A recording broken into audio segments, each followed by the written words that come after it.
Hong Kong, the densely populated metropolis, Asia's gateway to the world. This is the way the town likes to see itself. Mak Yin Tin works in the central production office of Hong Kong Radio and TV. There are only a few programs to produce today. Most employees have the day off. From the 41-year-old journalist's point of view, the newly planned legislation poses a threat to the freedom of expression in Hong Kong.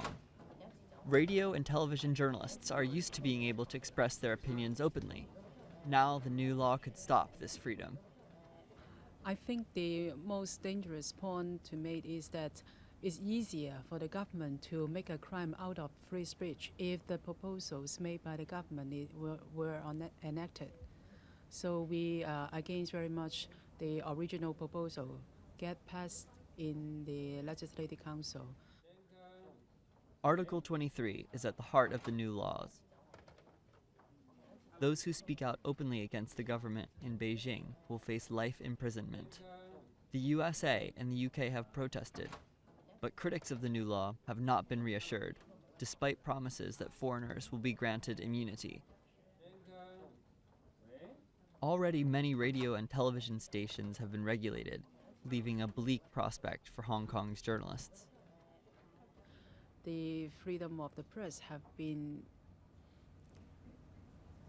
narrowed to a certain extent. So if the proposal enacted regarding Article 23, I think the self-censorship must going up more dramatically, and it will affect Hong Kong very much. For over 5 years, pessimists have been worried that China will turn Hong Kong into a single province. The principle of one country, two systems, which Beijing spoke of at the time as a long-term plan, will become void. The minister responsible for security in Hong Kong's regional administration considers the debate about Article 23 to be sheer scaremongering. We have a constitutional duty to legislate on our own, to prohibit activities that undermine national security. It's laid down in the basic law, our constitution. It says Hong Kong shall enact laws on its own. It is exactly this point that the critics attack, including journalists who defend the Catholic Church, because the key phrase, national security, naturally refers to China's security and not Hong Kong's. According to the Bishop of the Metropolis, this law shows that Hong Kong is slowly becoming Beijing's puppet. All these laws are for the national security. Now, who can say the last word about national security? Surely not Hong Kong. Huh? So it's the government of Beijing. So if the government say the Catholic Church is endangering the state security, what can Hong Kong government do? Again, there's no reason to worry, because he's worried about Hong Kong Catholic Church being banned if they are connected with underground churches in the mainland.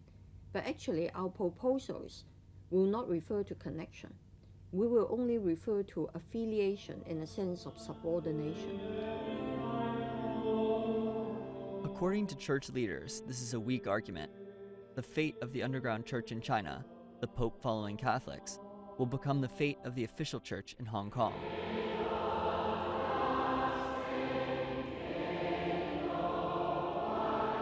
But the bishop isn't just worried about religious freedom. The new laws affect every citizen of Hong Kong. Even if in the near future nobody will be charged at court for these crimes, everybody start, shut their mouth. That's danger, Everybody will be afraid, and so nobody dare to speak anymore, and that would destroy the whole secret of success of Hong Kong. On top of that, the successful financial center has had to endure its first downturn in recent years. Asia's former boomtown has become more of an anxious giant. The number of new skyscrapers under construction is now just a fraction of those being built in Shanghai.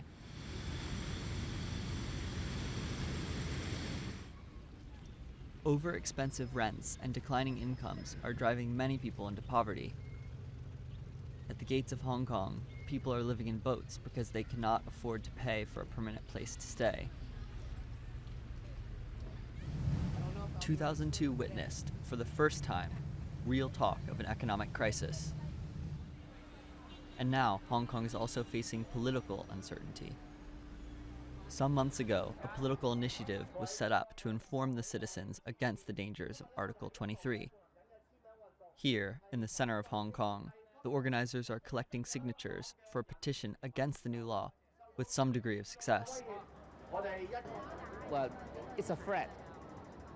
It's a threat to our daily life. That is very important to our Hong Kong society. We need freedom of speech. Hong Kong has no democracy, but we enjoy certain freedoms and we have the rule of law.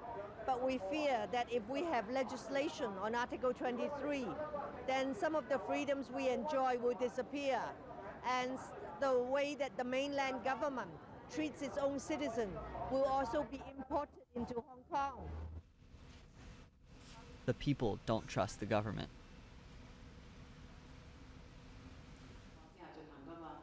Meanwhile, at Hong Kong University, Mak Yin Tin seeks to add her contribution to the campaign. But attendance at the lecture on civil rights in Article 23 is poor. Few students are interested in political affairs.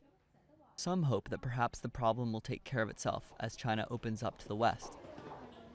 But this is not much of a comfort to Hong Kong's journalists. Even though the Chinese government may wish to open the political arena later, it still takes long time before they can be regarded as democratic or open societies. And during the process, how can the people enjoy civil liberties?